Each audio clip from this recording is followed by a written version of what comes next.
Muy buenas tardes a todos y todas y bienvenidos a 40 edición de los cursos de especialización en Derecho que celebramos con gran alegría y que congrega a 300 asistentes. Estamos en unos números cada vez más altos de asistentes, lo cual nos llena de gozo. Tengo el gusto de estar acompañada en la mesa por el ponente don Santiago Muñoz Machado, catedrático de Administrativo y miembro de la Real Academia de la Lengua, por el decano de la Facultad de Derecho, el doctor Ricardo Rivero, por el director de la Fundación General, don Óscar González Benito, y por el coordinador de los cursos, don Pedro Nevado. Tengo el gusto de dar la palabra al director general de la Fundación para que presente también al coordinador de los cursos. Gracias, vicerrectora, secretario de la Real Academia Española, decano de la Facultad de Derecho, coordinador general de los cursos de especialización en Derecho, autoridades locales, autoridades académicas, profesores y estudiantes asistentes a estos cursos de especialización en Derecho. Muchas gracias por su presencia en este acto y me gustaría, en primer lugar, transmitirles, en nombre de la Fundación General de la Universidad de Salamanca, nuestra más calurosa bienvenida a esta 40ª edición de los cursos de especialización en Derecho. Una vez más tenemos el placer de recibir a un numeroso grupo de alumnos que se unen a la familia, a la comunidad de más de 10.000 alumnos. Hace tiempo que superamos el umbral de 10.000 alumnos que han asistido a estos cursos de Derecho en las 39 ediciones previas. Y en esta ocasión recibimos a casi 300 alumnos y se trata de un grupo que, como suele ser habitual, se caracteriza por una gran diversidad geográfica. Nos acompañan estudiantes de 16 países distintos: Argentina, Bolivia, Brasil, Chile, Colombia, Costa Rica, Ecuador, El Salvador, México, Panamá, Paraguay, Perú, República Dominicana, Uruguay y Venezuela, estos al otro lado del Atlántico, y también Italia y, por supuesto, España a este lado del Atlántico. Algunos de ustedes nos visitan en el marco de alguno de los múltiples convenios de colaboración que hemos suscrito con distintas instituciones, distintas organizaciones, para que sus empleados y colaboradores puedan participar en estos cursos. Por eso, un saludo muy especial a estas instituciones amigas de la Universidad de Salamanca y muy especialmente a las que han colaborado en esta 40ª edición. Como saben ustedes, uno de los objetivos prioritarios de los cursos de especialización en Derecho es enriquecer y coordinar el desarrollo académico y profesional del derecho en el ámbito latinoamericano. Y este objetivo está alineado con dos objetivos prioritarios para la Universidad de Salamanca y, desde luego, para su Fundación General desde el momento de su creación. Por un lado, la formación especializada de profesionales y, por otro lado, el establecimiento de relaciones, de lazos, de vínculos de colaboración internacionales y, muy especialmente, con Iberoamérica. En estos cursos de especialización en Derecho, que constituyen una de las actividades emblemáticas dentro de las gestionadas desde la Fundación General de la Universidad de Salamanca, hemos tratado siempre de orientar la oferta y los programas a los aspectos más relevantes y de mayor interés dentro de la disciplina, agrupándolos en distintas dimensiones que conforman los distintos cursos que se desarrollan. En esta ocasión, y como saben ustedes, se van a desarrollar 7 cursos relacionadas con 7 temáticas clave: teoría jurídica del delito, contratos y daños, crimen organizado, corrupción y terrorismo, derecho administrativo y financiero, derechos constitucionales, derecho del trabajo y derechos fundamentales y, finalmente, proceso civil, arbitraje y mediación. En el formato, en el diseño de estos cursos de especialización, también tratamos de facilitar una experiencia lo más provechosa posible. Por supuesto, en el ámbito académico, pero también en el ámbito de las relaciones sociales y también en el ámbito lúdico y cultural. Como saben, a lo largo de las próximas 2 semanas y media van a tener un programa muy intensivo completado con distintas conferencias magistrales, talleres y diversas actividades. Aún así, y aunque el programa es intenso, quiero también recordarles que estamos en una ciudad eminentemente universitaria en la que conviven alrededor de 30.000 alumnos con una riqueza patrimonial importante, un casco histórico que es patrimonio cultural de la humanidad.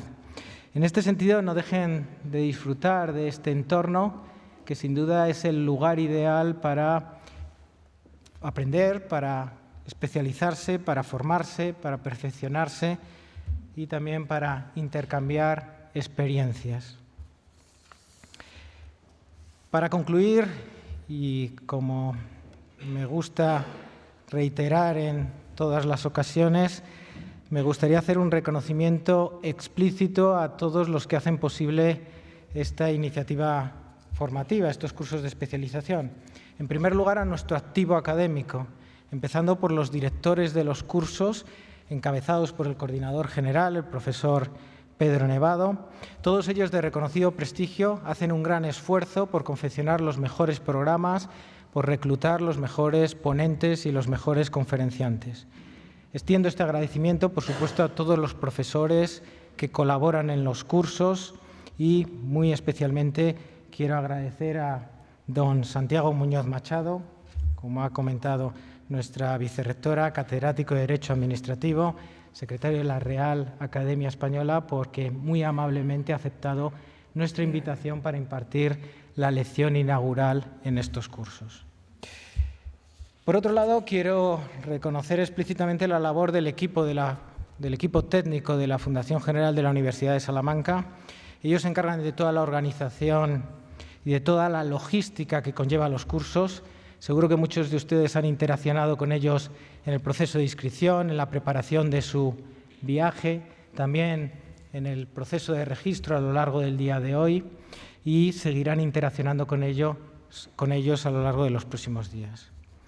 Y finalmente, mi principal reconocimiento y agradecimiento muy sinceros a todos ustedes, estudiantes, alumnos asistentes a estos cursos de especialización que han confiado en la Universidad de Salamanca para formarse y para especializarse.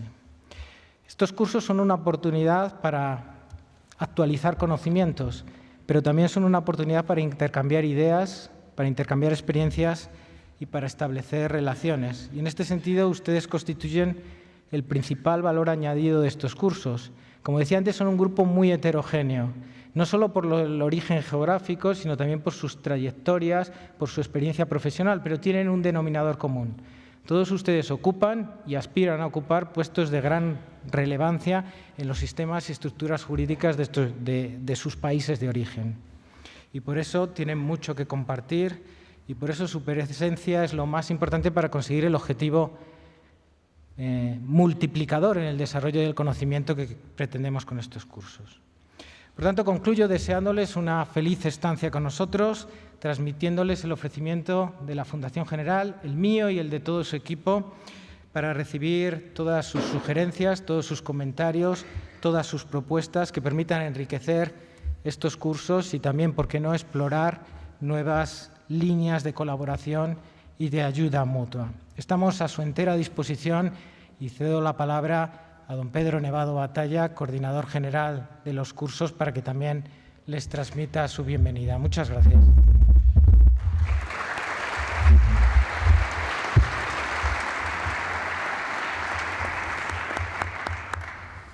Muchas gracias, excelentísima señora vicerrectora, excelentísimo señor don Santiago Muñoz Machado, ilustrísimo señor decano de la Facultad de Derecho, ilustrísimo señor director general de la Fundación General de la Universidad de Salamanca, autoridades civiles, militares, policiales, queridos compañeros y alumnos. Se nos ha presentado una estadística de los cursos de especialización en Derecho que nos muestra, por supuesto, una imagen de enorme satisfacción. 40 ediciones, 21 años, desde el año 1995, 10.000 alumnos, los que apuntaba, más de 10.000 alumnos, juristas, de los que apuntaba el director gerente de la Fundación, y realmente es una fotografía impactante, es una fotografía, sin duda alguna, de la que nos tenemos que sentir, sin duda alguna, muy orgullosos y tenemos que agradecer que los distintos equipos de gobierno y, por supuesto, representado por la Santísima Vicerrectora de Internacionalización y también otro miembro del equipo de gobierno, hayan apoyado esta actividad durante todos estos años. Al igual también, por supuesto, a las direcciones, gerencias de la Fundación General, que también han creído en este proyecto. Por supuesto, a los coordinadores que han pasado por aquí, particularmente al profesor Eduardo Fabián Caparrós, auténtico hacedor de los cursos de especialización en Derecho, y sin duda alguna al claustro de profesores de esta universidad, pero también de otras universidades que sin duda alguna siempre se han involucrado de manera encomiable con los cursos de especialización en Derecho. Pero lo ha dicho el director gerente de la Fundación, sobre todo a ustedes que teniendo una oferta muy amplia, una oferta académica muy amplia y sin duda alguna también de calidad y de excelencia, han optado por la Universidad de Salamanca y sus cursos de especialización en Derecho. Pero como toda fotografía, esta estadística solo nos puede mostrar una serie de detalles, solo podemos hacer referencia a unos poquitos detalles sin poder mostrar todos los aspectos, toda la referencia que sin duda alguna reflejan lo que son los cursos de especialización en Derecho y miden también su trascendencia. Los cursos de especialización en Derecho manifiestan el compromiso, y a ello se ha referido el director gerente de la Fundación, del equipo de trabajo que lo sostiene, que resulta fundamental. Todos estamos comenzando esta edición, pero el equipo ya está trabajando en la siguiente edición. Sin ello, sin duda alguna, no serían posibles los cursos de especialización en Derecho. Sin María José, sin Marian, sin Ana, sin Roberto, sin Noelia y el resto del equipo de apoyo de la Fundación General. También, por supuesto, muestra su esfuerzo, el esfuerzo de todos ustedes, los alumnos que ya se incorporan a esa estadística de más de 10.000 que han pasado por estas aulas. Ustedes que han comprometido su periodo de descanso y sus recursos para estar aquí con todos nosotros. Incluso los que evidencian el esfuerzo personal y anímico, que es quizás el más importante, para poder estar aquí, como el caso, y permiten ustedes que lo personalice, en la alumna Gisela Figueroa, quien, pese a que recientemente ha perdido un ser querido, sin embargo, ha querido estar aquí en Salamanca. Por tanto, reciba, por supuesto, nuestro cariño y toda nuestra cercanía. Pero, sobre todo, evidencia estos cursos de especialización en Derecho el compromiso de esta universidad con Iberoamérica.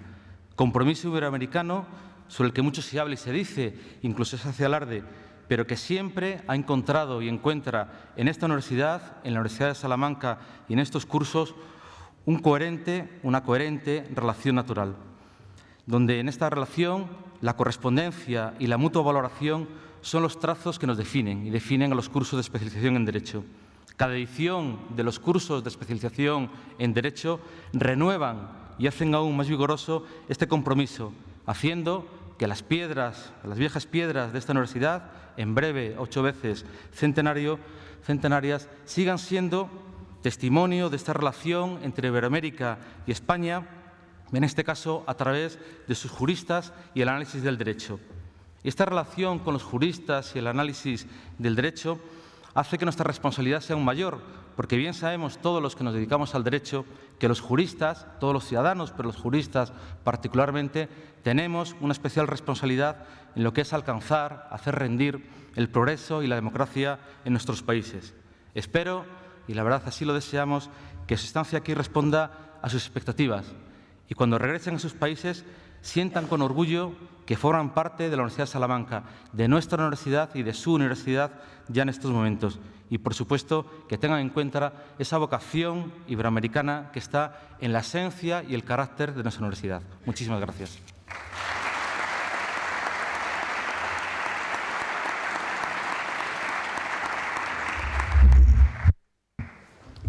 Tengo ahora el gusto de dar la palabra al decano de la Facultad de Derecho, el doctor Ricardo Rivero, que presentará a nuestro ilustre conferenciante. Muchas gracias, señora vicerrectora de Internacionalización, señor director gerente de la Fundación General, señor coordinador general de los cursos, profesor Muñoz Machado, autoridades civiles y militares, profesoras y profesores de los cursos de especialización, asistentes, participantes, estudiantes. Aun cuando un arbitrario psicólogo de la Universidad de Cardiff señala el día de hoy por su fecha como el más triste del año, es un día muy feliz para Salamanca y su universidad, porque hoy confluyen en este acto académico el español, el derecho e Iberoamérica, tres de los signos distintivos de nuestro estudio. Y particularmente feliz para mí porque me corresponde el honor, como administrativista y decano, de presentar al ponente de esta inauguración, un jurista ejemplar cuya trayectoria alcanza la altura de los hombres y los nombres emblemáticos de nuestro antiguo estudio. Rememoremos a los Covarrubias, familia de juristas y lexicógrafos que alternaban obras fundamentales en la teoría del derecho con el tesoro de la lengua castellana, antecedente señero de tantos ulteriores diccionarios como el de autoridades, nutridos con el acervo de las normas, como recuerda el profesor Muñoz Machado en la introducción al trascendente Diccionario Jurídico del Español. Pocas veces disfrutarán ustedes de la oportunidad de presenciar y escuchar a un hombre del Renacimiento. Comprometido con los grandes temas de su tiempo, y no solo los del derecho público, lleva más de 40 años, los que está cerca de cumplir nuestra ya madura democracia, escribiendo sobre la formación de los sistemas sanitarios públicos, la reserva de jurisdicción, las estructuras del bienestar o el derecho de las comunidades autónomas, con las mejores recomendaciones que hubieran evitado, de haber seguido lo que él indicaba, muchos de los problemas sufridos después y hasta hoy por la controvertida opción descentralizadora española. No solo el derecho, también los debates historiográficos y de ideas han ocupado a don Santiago. La figura de Ginés de Sepúlveda, la polémica sobre la regulación de la pobreza o las disyuntivas económicas han merecido atinados pronunciamientos de palabra y por escrito de su pluma, con un estilo admirable que desmiente aquello que Voltaire señalaba sobre los juristas que escribían derecho público en su diccionario filosófico, refiriéndose, hay que recordarlo, a Grotius y Pufendorf y no a los juristas salmantinos que les precedieron en la formulación del derecho natural. Decía Voltaire en su diccionario filosófico que nada introducía más oscuridad en las mentes de los hombres que la lectura de los iuspublicistas. El profesor Muñoz Machado convence con sus ideas porque son de una claridad literaria y de una límpida gramática son sus argumentos. Por eso es un gran académico. Académico de las reales academias, de las jurídicas, de las políticas y morales y de la academia por excelencia. Muchas veces honoris causa por insignes universidades, Premio Nacional de Ensayo, Premio Abderramán III, Premio Averroes, Gran Cruz de San Raimundo de Peñafort. Tantas distinciones evidencian a un hombre de Estado, un intelectual comprometido con la sociedad y un pensador orientado a resolver las dificultades de su entorno más querido. En esta clave ha de leerse su muy elocuente Informe sobre España. Lord Mondovo fue un ilustrado juez escocés que se anticipó a Darwin en la formulación de la teoría de la evolución, señalando el papel del lenguaje en la supervivencia humana. Esto de los juristas puestos a construir la teoría de las lenguas no es algo nuevo. Antes he mencionado a los Covarrubias. Podríamos citar a tantos juristas que son a la vez literatos, humanistas, los salmantinos, ilustrados, los de las luces.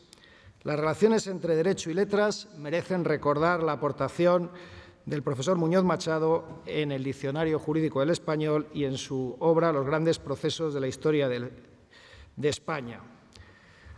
Ahora lidera el ambicioso proyecto del Diccionario Panhispánico Jurídico del Español, sobre el que nos ilustrará, y ha mirado hacia Salamanca, hacia la Universidad de Salamanca, para aportar contribuciones en esta obra.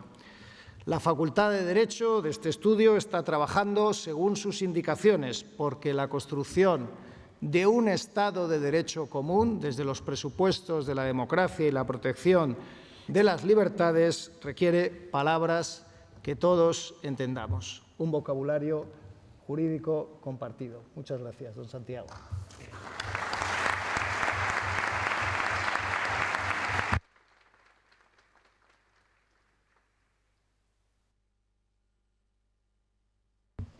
Bien, pues excelentísimos e ilustrísimos señores, mi querido presentador Ricardo Rivero y compañero, estoy muy orgulloso de poder inaugurar esta edición de los cursos de especialización en Derecho, que ha ganado justa fama por su mantenimiento en el tiempo y por el éxito evidente que tienen las convocatorias que va formulando.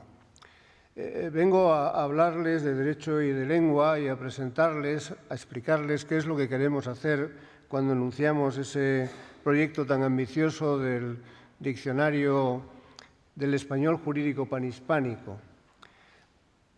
Les voy a hablar de la importancia que ha tenido siempre el derecho para la lengua y en qué medida reivindicamos ahora desde el derecho también la posibilidad de compilar todo el vocabulario, toda la terminología que utilizamos para que no se nos pierda el tronco común del que hemos partido, el tronco del español común del que partimos y que mantenemos en todos nuestros países.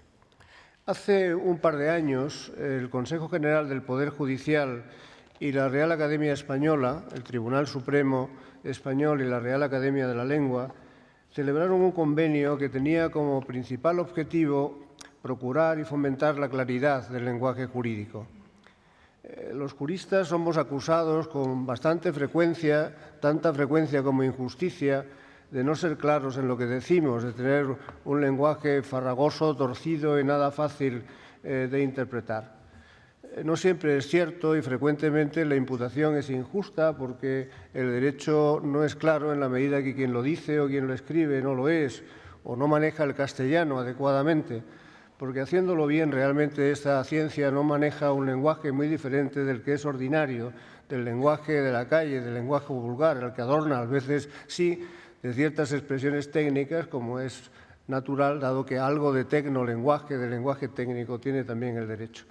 Pero, en fin, para atender esa imputación que es muy general y que ha generado en todo el mundo una preocupación para abordar la cuestión, el problema de que las leyes sean efectivamente claras, entendibles para sus destinatarios, que lo que dice el legislador y somete además su cumplimiento a graves sanciones sea entendible por el destinatario de la norma, que lo que explican los tribunales al juzgarnos esté claramente dicho para que tengamos la convicción de que se nos ha juzgado bien, que lo que dicen las administraciones públicas cuando resuelven sobre una licencia o sobre una multa esté suficientemente motivado.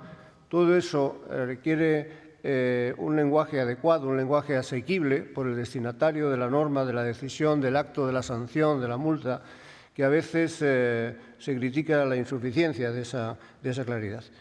Pues bien, entre los trabajos que nos propusimos hacer en esa combinación entre las dos instituciones que les he referido, fijamos en primer lugar la necesidad de hacer un diccionario del español jurídico. Un diccionario del español jurídico, digo, y pongo por delante el español que lo jurídico porque de lo que se trata principalmente es de hacer un diccionario de la lengua española del derecho. Por tanto, lejos de nosotros la intención de sustituir a los juristas de todo el mundo en cuanto a la explicación concienzuda, conceptual o dogmática de las categorías que forman el derecho. No. Recogemos las palabras del derecho y pretendemos hacer una obra especializada, pero principalmente orientada desde una perspectiva lingüística, es decir, un diccionario de la lengua española que acompañe al general, lo complemente, al diccionario de la lengua española de la Academia Española, que lo complemente añadiendo el lenguaje especializado del universo jurídico. Hicimos también el propósito de preparar un libro de estilo de la justicia, que complemente el anterior y exponga cuáles son los hábitos de manejo, de buen uso de la lengua española que tienen que mantener todos los operadores jurídicos, sean el legislador, la justicia, la administración o los abogados, los usuarios últimos y los aplicadores últimos del derecho. Un libro que armonice también la manera de utilizar el lenguaje. Y terminadas estas dos obras, nos hemos enfrentado con la muy ambiciosa cuestión, con el muy importante proyecto de hacer un diccionario panhispánico del español jurídico, en el que pretendemos que esté todo el derecho, un libro donde esté finalmente todo. Es una ilusión casi borgiana. Para quienes sean amantes de ese gran escritor, recordarán que uno de sus grandes relatos, que se llama La Biblioteca de Babel, empieza diciendo el universo, paréntesis, que algunos llaman biblioteca, pues una biblioteca es un universo y en ese cuento sueña Borges con la posibilidad de que haya no una biblioteca, sino un libro que contenga todos los libros, donde estén todos los conocimientos posibles. Pues el proyecto panhispánico del español jurídico es algo así.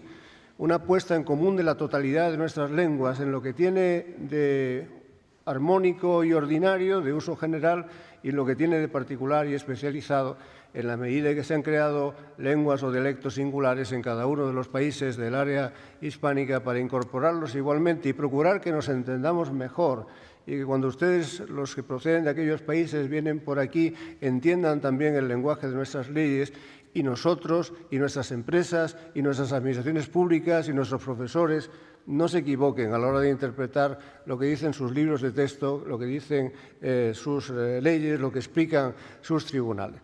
Esto es lo que estamos acometiendo. Por tanto, una gran obra lingüística, además de una gran obra jurídica, el libro único, el libro de todos los libros, el libro que superó finalmente Babel. Bien, nos hemos tenido que convencer lo importante que es el derecho realmente para la lengua. Cuando se hizo el primer diccionario de la lengua española, se plantearon los padres de ese diccionario, llamado Diccionario de Autoridades, por la razón que enseguida les explicaré y que empezó a confeccionarse a partir de 1713, qué vocablos tenían que incluirse. Seguro que no han pensado nunca en este problema. Cuando se hace un diccionario, ¿qué se pone dentro? ¿Qué palabras se eligen para que sean el contenido de esa obra? ¿Por qué unas y no otras? ¿Cuáles son las palabras esenciales que componen la lengua española? Pues bien, con el antecedente de Covarrubias, que acaba de citar el profesor Rivero, los académicos de la Real Academia Española, que se fundó en 1713, lo primero que hicieron se fundó en 1713 con el propósito principal de hacer un diccionario de la lengua, lo mismo que había pretendido en el siglo anterior la Academia de la Crusca, que se fundó en Florencia, o la Académie Française, que es de 1653. La Academia Española se fundó sobre todo para consolidar el lenguaje, el castellano, que ya entonces tenía visos de ser una lengua establecida, formulando el vocabulario principal que la componía, que la integraba. Y se tuvieron que plantear qué palabras ponían dentro. Vicencio Escuarzáfigo, que fue el secretario perpetuo de la Academia desde su fundación hasta bastantes años después, fue un hombre clave en la preparación de la obra. Lo que hicieron, como ha contado muchos años después Lázaro Carreter en su discurso de ingreso en la Real Academia Española, fue repartirse la totalidad de la obra literaria de los clásicos españoles, desde el medievo hasta la época de la fundación de la Academia, se lo repartieron entre ellos para sacar de esas obras los vocablos, las palabras más convenientes que deberían figurar en el diccionario. La operación, según dice la planta y método con el cual se tiene que preparar el diccionario, que es un texto de 1713, lo primero que hacen los académicos nada más sentarse, al principio se sentaban en el salón de la casa del fundador, el marqués de Villena, después fueron trasladándose de sedes hasta conseguir la sede final que hoy tenemos en la calle Felipe IV, que es de 1894, ese edificio. Lo que hicieron fue repartir entre ellos la obra y, como dice la planta, para desfrutar aquellos textos. Desfrutarlo en el sentido de sacarle o extraerle los frutos lingüísticos, las palabras que merecían estar consignadas en el diccionario. Se llamó Diccionario de Autoridades, vulgarmente a este diccionario se le sigue conociendo como Diccionario de Autoridades, porque detrás de cada palabra y de cada definición se dice cuál es la autoridad, es decir, el autor, el libro de donde ha salido esa palabra, para que quien ponga en duda que no es un capricho de los académicos pueda controlar en que realmente la palabra ha sido utilizada por Cervantes, por Lope de Vega, por Góngora o por cualquiera de los grandes editores de la época. La fama de que el diccionario de autoridades se construyó sobre fuentes literarias especialmente se ha mantenido hasta hoy mismo. Si ustedes preguntan a cualquier filólogo, cualquier lexicógrafo, repite esta misma idea que yo acabo de transmitirles hasta ahora. El diccionario de autoridades se nutre y las fuentes, los corpus de que se basa son siempre ese tipo de obras, las obras españolas producidas hasta el momento de que empezó su fabricación, que fue en 1713. El diccionario se publicó entre 1726 y 1739. El primer tomo salió en 1726 y el último, sexto y último, en 1739. Mirado mejor, sin embargo, las fuentes del diccionario, resulta que las fuentes literarias tuvieron mucho peso, pero no mucho más peso que otras fuentes no literarias, entre las cuales las fuentes jurídicas. Como están consignados en cada documento, en cada entrada, en cada artículo, está consignado la fuente de que se vale el autor del artículo correspondiente, aparecen ahí muy reiteradamente citadas fuentes jurídicas, documentos jurídicos, monumentos jurídicos, podríamos decir, todavía entonces vigentes. Ha sido fácil, ahora que el diccionario se ha digitalizado, utilizando los mecanismos electrónicos, determinar cuántas veces se usa cada fuente, cuál es la influencia que ha tenido en ese diccionario unas fuentes y otras. Y desde luego se ve un peso muy grande en el diccionario del fuero juzgo, del fuero real, de las partidas, de la nueva recopilación y de un conjunto muy modesto de textos legales que, sin embargo, eran semilleros extraordinarios de palabras. Quizá, miren la curiosidad, el texto más utilizado en términos relativos en el Diccionario de Autoridades fue una pragmática de tasas de 1680. Una pragmática de tasas es un texto muy simple en el que se consigna en un lugar los géneros que van a ser tasados, que se va a cobrar por ellos un impuesto, y al lado pues, se pone la tarifa que le corresponde. Pues bien, en términos relativos, la pragmática de tasas de 1680 pues, tuvo una utilización realmente extraordinaria.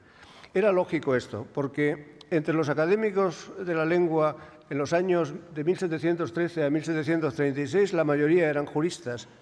Todos servían, algún sacerdote o algún obispo, pero todos juristas, porque servían en los consejos del rey, tenían experiencia internacional por haber pertenecido a consejos también en otros países y estaban muy próximos a la monarquía, que elegía naturalmente a los letrados entre sus principales asesores. Tenían muy próximo eso.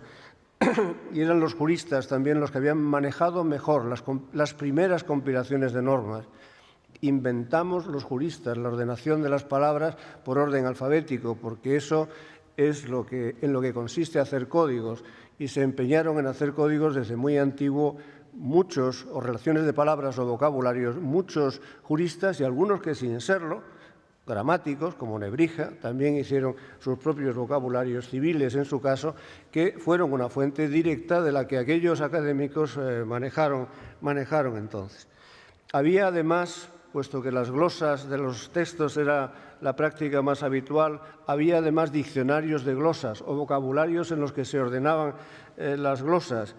Uno muy famoso que disfrutaba de la nueva recopilación, la totalidad del vocabulario principal, fue la Peregrina, un documento hecho por un supuesto desconocido, el tal Gundisalvo Gundisalvi, que esconde detrás de ese nombre pues, de un renombrado obispo. En fin, estas son la utilización de esas fuentes jurídicas se ha consignado y podido determinar ahora con más claridad para establecer su peso, que es extraordinario. Las cifras de citas son de este tenor. La nueva recopilación de 1567 se cita 1532 veces en el Diccionario de Autoridades. Es una cifra que solo está superada por las referencias a Cervantes y a Quevedo. Todas las demás fuentes literarias están mejoradas, menos usadas que la nueva recopilación. Pero lo de la pragmática de tasas que antes refería puede ser muy significativo, porque la pragmática, que la pueden conseguir probablemente fácilmente a través de Internet, tiene 51 páginas impresas. No está numerada, pero tiene 51 páginas impresas. Comparándola con las citas que hay de la pragmática y las citas que hay del Quijote, se ha utilizado para eso la edición del Quijote que pudieron tener a la mano los académicos, que es la que se había hecho en Madrid en 1706, que tiene 722 páginas, esa edición del Quijote. Pues bien, el Quijote se cita 2.403 veces, 2.403 veces deducidas de 722 páginas. Y la ratio de citas, la pragmática, sin embargo, se cita 785 veces. La ratio de citas por página es de 3,32 el Quijote y de 7,77 la pragmática. Es decir, se cita la pragmática el doble que el Quijote. Este peso del derecho en el diccionario de la lengua, ayer mismo hablaba en la academia con una nueva académica que tomará posesión pronto y hablando con ella como novata en esto de este nuevo proyecto, le decía del peso del derecho, me decía, es que el diccionario, la lengua es derecho esencialmente. Si os ponéis a buscar palabras en el diccionario, todo es o todo ha nacido del derecho.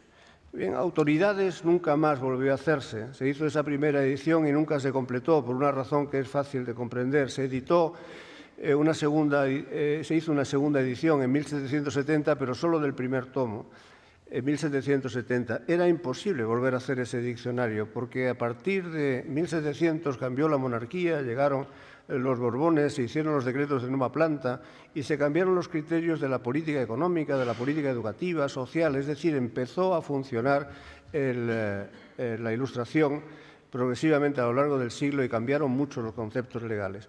Volver a cambiar las fuentes que se estaban quedando ya obsoletas y anticuadas y tardías, el fuero juzgo, el fuero real, las partidas y demás, y añadirle ahora las fuentes legales nuevas hubiera sido un trabajo descomunal, que sin embargo algunos lo intentaron, muy principalmente a quien todavía podemos llamar nuestro colega don Manuel de Lardizábal, secretario perpetuo entonces de la Academia, que trabajó mucho por encargo de Campomanes en poner al día la legislación y tratar de renovar la nueva recopilación, estableciendo otra que recogiera el derecho hasta ese momento.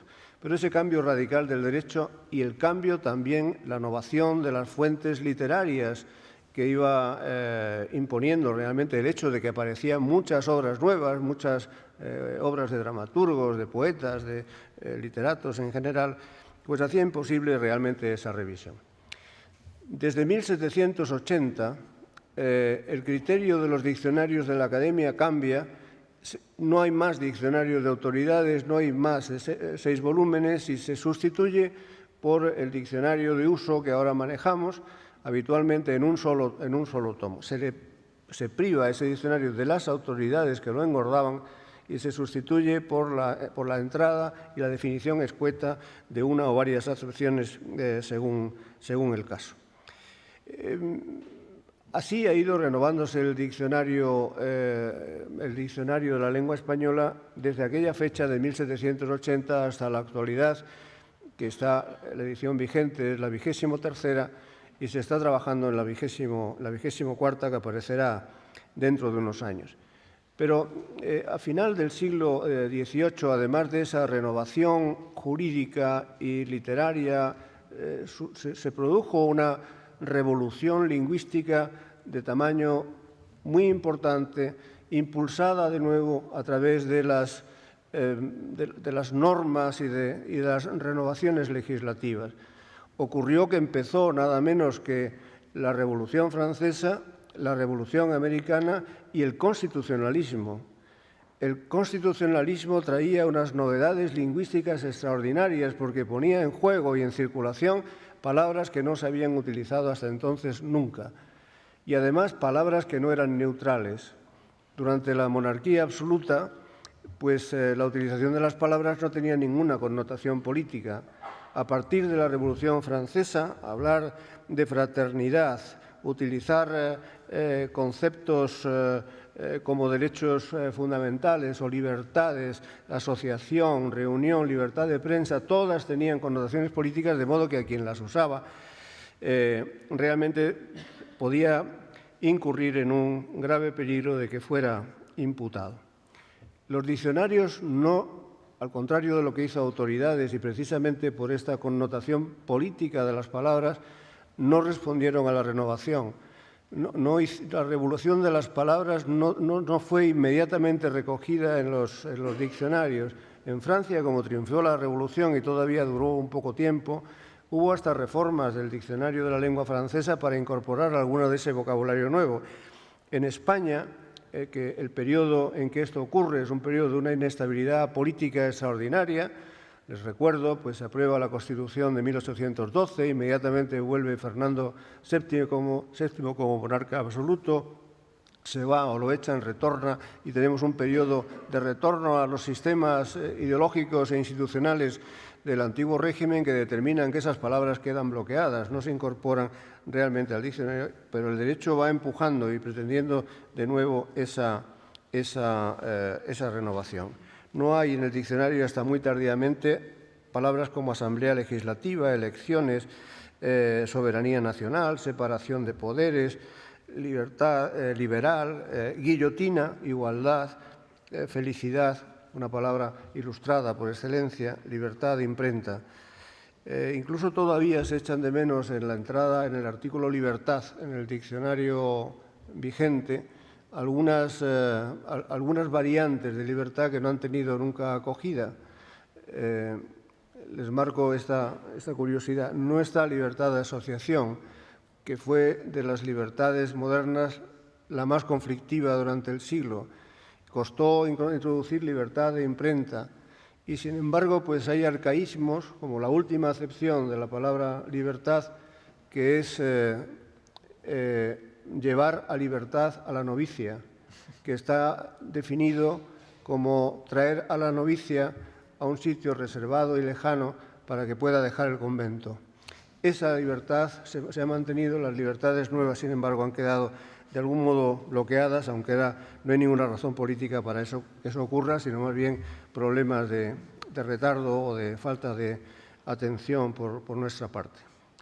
En el diccionario tuvo, por tanto, mucho peso el derecho. En el diccionario de la lengua ha tenido siempre mucho peso el derecho. Está el diccionario lleno de palabras de origen jurídico, si bien definido intentando definirlas de modo que lo entienda todo el mundo. Pero las palabras que han aparecido, la compilación de palabras que se ha hecho en los diccionarios de palabras jurídicas, pues están, digamos, mezcladas con todas las demás y no se ha hecho nunca en toda nuestra historia un diccionario que recoja el vocabulario jurídico especializado y lo explique. Lo explique, como decía al principio, buscando definiciones de las palabras, no haciendo especulaciones dogmáticas sobre los conceptos, que es como los juristas más habitualmente hemos hecho en nuestros diccionarios, que habitualmente llevamos enciclopedias cuando queremos ponerle todavía más énfasis o reúnen más de un volumen o muchas páginas. Eso, un diccionario basado en criterios lexicográficos, no se ha hecho con los criterios lexicográficos con que se hace el Diccionario General de la Lengua, no se ha hecho nunca. Y, sin embargo, estaba en la mente de los padres fundadores de la Academia y los que hicieron el primer diccionario, el Diccionario de Autoridades, que eso se hiciese de alguna manera algún día. En el preámbulo del Diccionario de Autoridades se dice en el apartado 8, de las voces propias pertenecientes a las artes liberales y mecánicas, ha discurrido la Academia hacer un diccionario separado cuando el general, haya concluido. Es decir, que pensó la Academia que haría algún día un diccionario de las artes liberales, entre las cuales la nuestra, sin ninguna duda, o la más principal de todas las profesiones liberales. Pero no se hizo.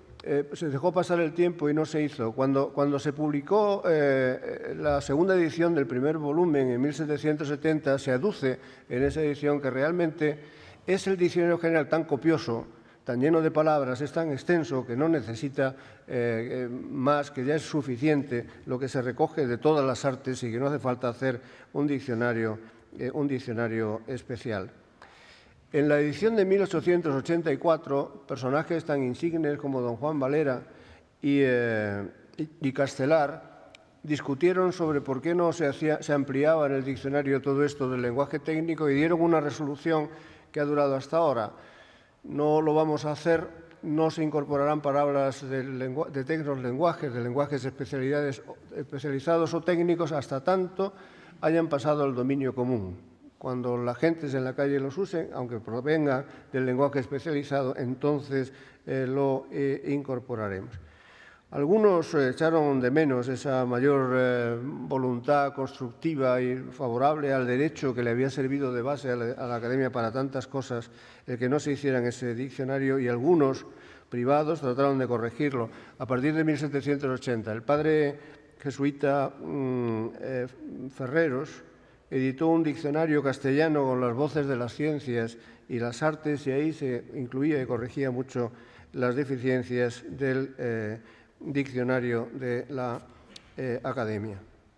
Bien, hacer diccionarios es un asunto que han intentado algunas veces algunos juristas, casi siempre basándose, como digo, en este matiz, en esta orientación enciclopédica que ha sido muy importante para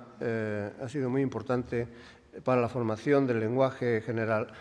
La Academia Española publicó en 1815, un querido colega nuestro, historiador del derecho ovetense, Carlos Petit, ha hecho recientemente un ensayo que titula La edición del Fuero Juzgo de la Academia no es de 1815, sino es de 1817.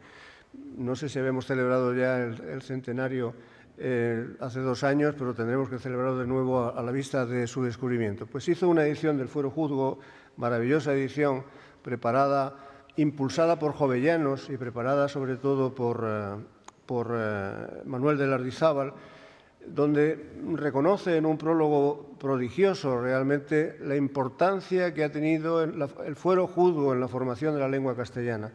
Cómo procede de ahí las grandes formaciones sintácticas, lingüísticas, la utilización de las mayúsculas y minúsculas, la formación de las vocales, la importancia que ha tenido ese texto jurídico, y de modo que la Academia le rindió homenaje al Fuero Juzgo mediante una edición muy bien trabajada y estudiada en 1815/17, por si no fuera así. En fin, a partir de entonces, decía, ahí ha quedado el derecho, esta ha sido su influencia. Y de aquí hemos partido para preparar el diccionario del español jurídico. Hemos presentado ya ese diccionario. El diccionario del español jurídico se presentó en abril del año que acaba de terminar y tiene muchas singularidades que cualquiera de ustedes que lo abra, les recomiendo que lo hagan, las verá en comparación con las obras que han podido manejar hasta la actualidad. Tiene aproximadamente 30.000 entradas. Nunca un diccionario jurídico ha tenido ese empaque, esa importancia por la información, y utiliza como criterio general que en cada entrada haya una definición sumaria, sucinta del concepto, muy breve. El criterio lexicográfico que se aplica es pocas palabras con mucha información. El menor número posible de palabras, la mayor información que sea posible dar. Y luego, hecha la definición, se añade en cada concepto, cuando es pertinente, una información complementaria sobre el uso práctico de esa palabra, el uso en el mundo del derecho de esa palabra o esa locución, y se explica su significado, siempre muy brevemente, con la legislación, la jurisprudencia o la doctrina. Presentamos ese diccionario, digo, en abril. Recoge el diccionario, pretende recoger vocabulario jurídico de todos los tiempos. Es una obra donde pueden encontrarse palabras del derecho medieval. Ofrecemos un diccionario que permita leer las partidas o el fuero juzgo, pero también palabras procedentes de la tecnología actual, de la Unión Europea. El arco temporal que abarca pues, es el de todo el tiempo del derecho del que somos herederos, para atrás, y de todo el derecho que está entrando a raudales por delante y en la actualidad. Recogemos también ahí expresiones latinas que todavía están en uso, tanto latinismos simples como regula e iuris, aforismos, por tanto, es decir, formas de normatividad que proceden de la utilización en la práctica de principios que se condensan en reglas de derecho latinas que seguimos utilizando. Cuando se hace esto, se explica la regla, se expone, la entrada es en latín, se expone su traducción correcta, se corrigen los hábitos cuando son incorrectos en la formulación de las palabras latinas, y luego se explica a veces el origen de esa regla, pero casi siempre su continuidad y su presencia en la jurisprudencia o en la doctrina actual. Se recoge también, naturalmente, todo lo que tiene que ver con los neologismos procedentes de otras lenguas que se han estabilizado, muy principalmente ingleses, que tienen que ver con el nuevo derecho de la economía y con las nuevas tecnologías, muy principalmente. Procuramos no abusar de eso, pero no podemos renunciar a la circunstancia de que esos vocabularios, esos términos se nos han impuesto en la práctica. En fin, ha hecho ese trabajo un equipo ingente de profesores de toda España, de magistrados, de todo el gabinete del Tribunal Supremo ha participado y eso asegura pues, la calidad como punto de arranque de la obra que hemos concluido. Naturalmente, como todas las obras de este tipo, pues es susceptible de mejoras en las que nos aplicaremos a partir de ahora. Pero un diccionario es una obra siempre inacabable y partimos de esa convicción. No hay nada más entretenido ni más imposible de concluir que un diccionario de cualquier lenguaje, o el general o el especializado. En la academia he contado ahora hace un momento, todos los jueves hay reuniones y todos los jueves en comisiones o en pleno se revisa el diccionario de hace 3 siglos y encontramos siempre muchos disparates con los que nos reímos y revisamos y cambiamos acepciones que realmente pues, resulta incomprensible que no estén todavía. Pero es que un diccionario es una obra eternamente corregible. En fin, han colaborado mucha gente y han colaborado los equipos del Instituto de Lexicografía de la Real Academia que le han dado el punto técnico final de cómo tienen que hacerse las cosas desde el punto de vista lexicográfico. Todas las obras tienen su técnica y hacer diccionarios también, y no podemos pretender los que somos legos en algunas materias que es sustituir a los que son expertos. Bien, partiendo de aquí, ahora estamos abordando ya de un modo muy avanzado el diccionario o la edición panhispánica del Diccionario del Español Jurídico. El próximo miércoles se presenta en el Tribunal Supremo la edición electrónica del diccionario, la edición digital del Diccionario del Español Jurídico, y lo vamos a abrir a partir de ese día a todo el público, o sea que será de acceso libre y gratuito, por lo que les invito a que lo manejen. Encontrarán allí pues, cosas que seguro que serán de su interés. Además, el intercambio a través de la red pues, permite que lo usen desde cualquier enclave, desde donde quieran, en definitiva, o lo necesiten. Se presenta también ese día el libro de estilo de la justicia, y anunciamos allí que pensamos que para final de este año tendremos la posibilidad de la edición del Diccionario del Español Jurídico panhispánico.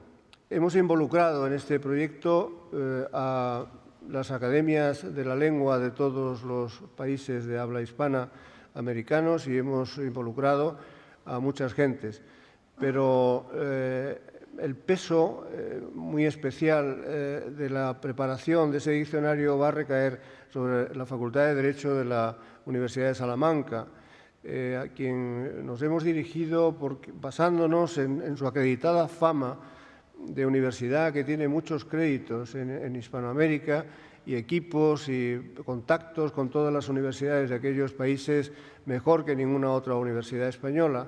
De modo que Ricardo Rivero ha trabajado en preparar un equipo de la propia universidad y cada uno en su especialidad, equipos subordinados en toda América, de los que esperamos pronto resultados inmediatos. Es la primera vez en la historia que se va a hacer una obra así. Valoren ustedes la importancia que pueda tener si llegamos a hacerlo tan bien como pretendemos. Es la primera vez en la historia que va a figurar en un texto la totalidad del vocabulario de los juristas, que empezó a separarse con las independencias, porque hasta entonces, hasta primeros del siglo XIX, toda la legislación americana, la legislación indiana, es legislación castellana. El vocabulario nuevo empezó a partir de las constituciones de aquellos países y, sobre todo, los códigos civiles, pero no con muchas diferenciaciones, porque aquellos códigos esencialmente eran códigos basados en los europeos. principalmente el francés y los proyectos de textos españoles. Alguien antes de nosotros echó de menos que en el diccionario general no estuvieran los términos de la legislación indiana y de la legislación generada por los criollos americanos al formular sus primeras regulaciones.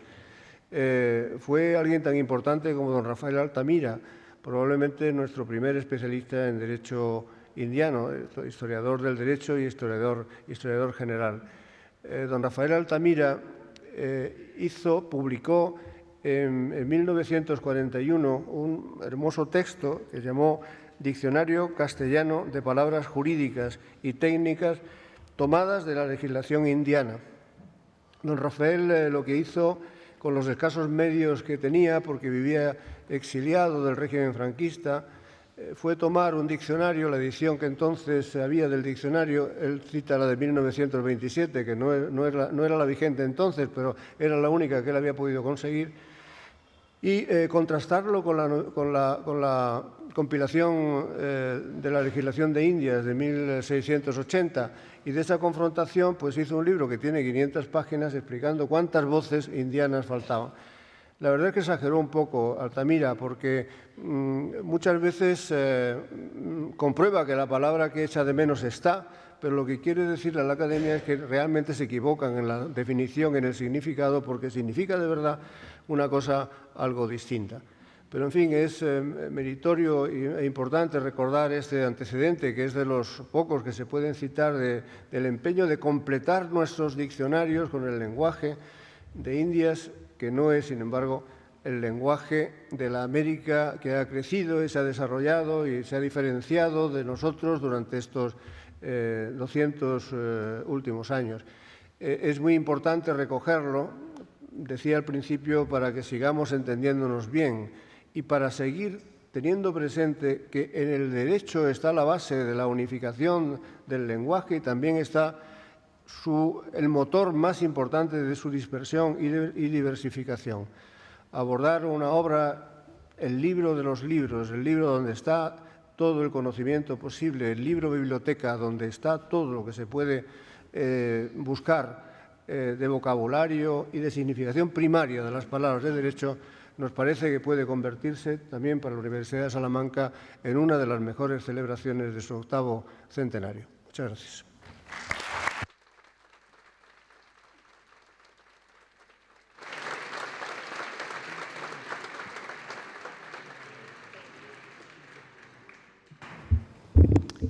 Señor decano de la Facultad de Derecho, director de la Fundación General, coordinador de cursos, ponente don Santiago Muñoz Machado, autoridades, compañeras y compañeros, participantes en la 40ª edición de los cursos de especialización en Derecho, señoras y señores. Quiero comenzar felicitando a nuestro ponente, que creo que nos ha ilustrado brillantísimamente sobre las bases de este proyecto y nos ha acercado a este proyecto del Diccionario Español Jurídico Panhispánico, que es un proyecto de una gran envergadura que pone en evidencia dos de las fortalezas de la Universidad de Salamanca, como también ha mencionado el ponente, nuestra potencia en el ámbito del derecho y en la lengua española. Y esto entronca con nuestra larga historia. Para los que no lo sepan, los asistentes al curso, en 2018 cumpliremos 800 años y a lo largo de nuestra historia viene parte de esta fortaleza que menciono en el ámbito del derecho, con la Escuela de Salamanca, el derecho de gentes, y en el ámbito del español. Aquí fue donde se publicó la primera gramática española por Nebrija. Todo ello, este gran proyecto, este ambicioso proyecto por el que quiero felicitar también al decano de la Facultad de Derecho, se enmarca dentro de las celebraciones de nuestro 8º centenario y han tenido ustedes la fortuna de que se presente ante ustedes. Quiero Agradecer a todos los participantes, que son en muchos casos letrados y juristas de toda Iberoamérica, que vienen a veces de manera consecutiva a las diferentes ediciones de los cursos de especialización en Derecho, su presencia. Ustedes nos honran con su presencia año tras año, igual que nos honran los ilustres ponentes como el que hemos tenido la fortuna de tener esta tarde. Quiero felicitar a la Fundación, que año tras año hace una labor encomiable organizando estos cursos con unos programas suficientemente atractivos para que ustedes repitan o vengan de nuevo y repitan en ediciones sucesivas, y deseo que en estos días que van a estar entre nosotros consoliden muchos de sus conocimientos y adquieran nuevos conocimientos y tengan un foro de debate y discusión, aparte de disfrutar de nuestra maravillosa universidad y de la ciudad de Salamanca. Por mi parte, no quiero entretenerles mucho más, reiterar el agradecimiento a nuestro ilustre ponente, a todos los presentes y declarar inaugurados en nombre del rector esta edición número 40 de los cursos de especialización en Derecho. Muchas gracias.